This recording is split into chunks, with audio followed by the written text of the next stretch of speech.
کہ یہ جو پارلیمان ہے یہ بوٹوں کی مدد سے وجود میں آئی اور اس ہر صورت ہمیں باہر نکلنا ہے۔ آج ہم ریلی کی صورت میں ان ایوانوں کو بتا دیں گے کہ کوئی راتوں رات ڈکٹیٹرز والی امینڈمنٹ کو ہم تسلیم نہیں کریں گے۔ محترم جناب حامد خان صاحب، جناب عابد زبیری صاحب، تمام انتہائی قابل احترام ہماری قیادت جنہوں نے ہمیشہ غیور وکلا کی آواز بنے، اور میرے بھائی اور میری بہنیں معزز ممبران بار جو ایوب آمریت سے لے کر آج تک اس فسطائیت کے خلاف لڑتے رہے، اس جبر کے خلاف لڑتے رہے، ان وردیوں کے خلاف لڑتے رہے جو پاکستان کے اوپر غیر آئینی اور غیر قانونی طور پہ مسلط رہیں۔ یہ جو ایک آئینی پیکج کی بات ہو رہی ہے، یہ علیحدہ بات ہے کہ یہ کوئی کانسٹیچوئنٹ اسمبلی نہیں کہ جو یہ آئین کے بیسک سٹرکچر کے اوپر بات کرے یا اس کو تبدیل کرنے کی بات کرے۔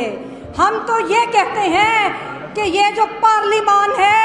یہ بوٹوں کی مدد سے وجود میں آئی اور اس کی کوئی لیجیٹیمیسی نہیں کہ یہ کسی قسم کی کوئی قانون سازی بھی کرے۔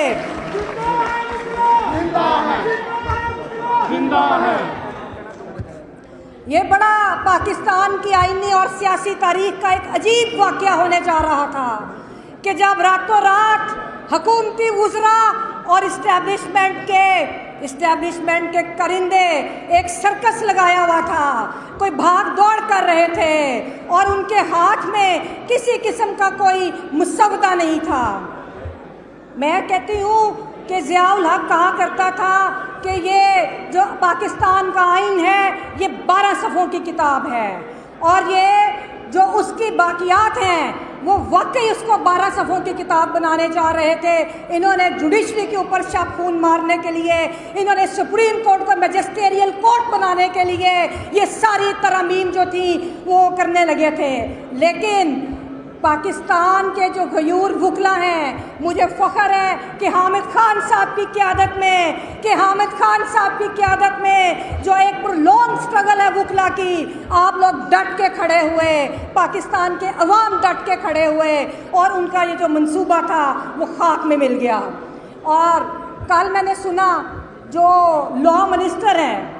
سب سے پہلے تو میں عابد زبیری صاحب کو سلام پیش کرتی ہوں کہ جس طرح پچھلے سال سپریم کورٹ بار ایسوسی ایشن نے ان کی قیادت میں وکلا کے کاز کو آگے بڑھایا، اور ان کے جانے کے بعد سپریم کورٹ بار ایسوسی ایشن شرم اور افسوس سے کہنا پڑتا ہے کہ ایک قبرستان بن چکی ہے۔ مجھے افسوس سے کہنا پڑتا ہے کہ یہ ایک سرکاری بار ایسوسی ایشن بن چکی ہے۔ کل آپ نے دیکھا کہ ایک کنونشن تھا جس میں انہوں نے اپنے چند لوگوں کو بلا کے، اور لا منسٹر تقریر کیا کر رہے ہیں، وہ بات کیا کر رہے ہیں، وہ یہ کہہ رہے ہیں کہ ہم ایجنسیوں سے ملے،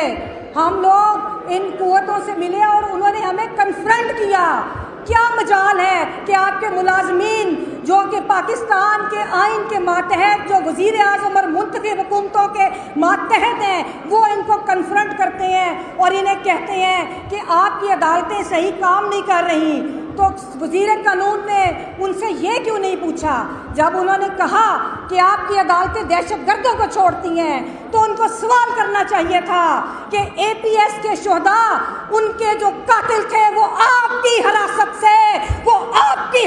سے فرار ہوئے تھے، اس کا جواب دو۔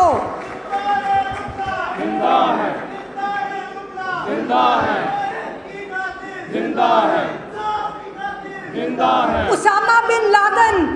پاکستان کی جو یہ کلیم کرتے ہیں کہ نمبر 1 ایجنسی ہے، اسامہ بن لادن آپ کے اپنے گھر سے اٹھایا گیا۔ کیا کردگی تھی آپ لوگوں کی؟ پھر وزیر قانون کو یہ سوال پوچھنا چاہیے تھا ان سے کہ اسلام آباد ہائی کورٹ پاکستان کی تاریخ میں بطور انسٹیٹیوشن پہلی مرتبہ ججز کھڑے ہوئے اور انہوں نے کہا کہ یہ ایجنسیاں اور یہ فوج ہمارے جوڈیشل سسٹم کے اندر مداخلت کرتے ہیں۔ تو کوئی پوچھا حکومت نے کوئی قانون سازی اس حوالے سے کی؟ تو مجھے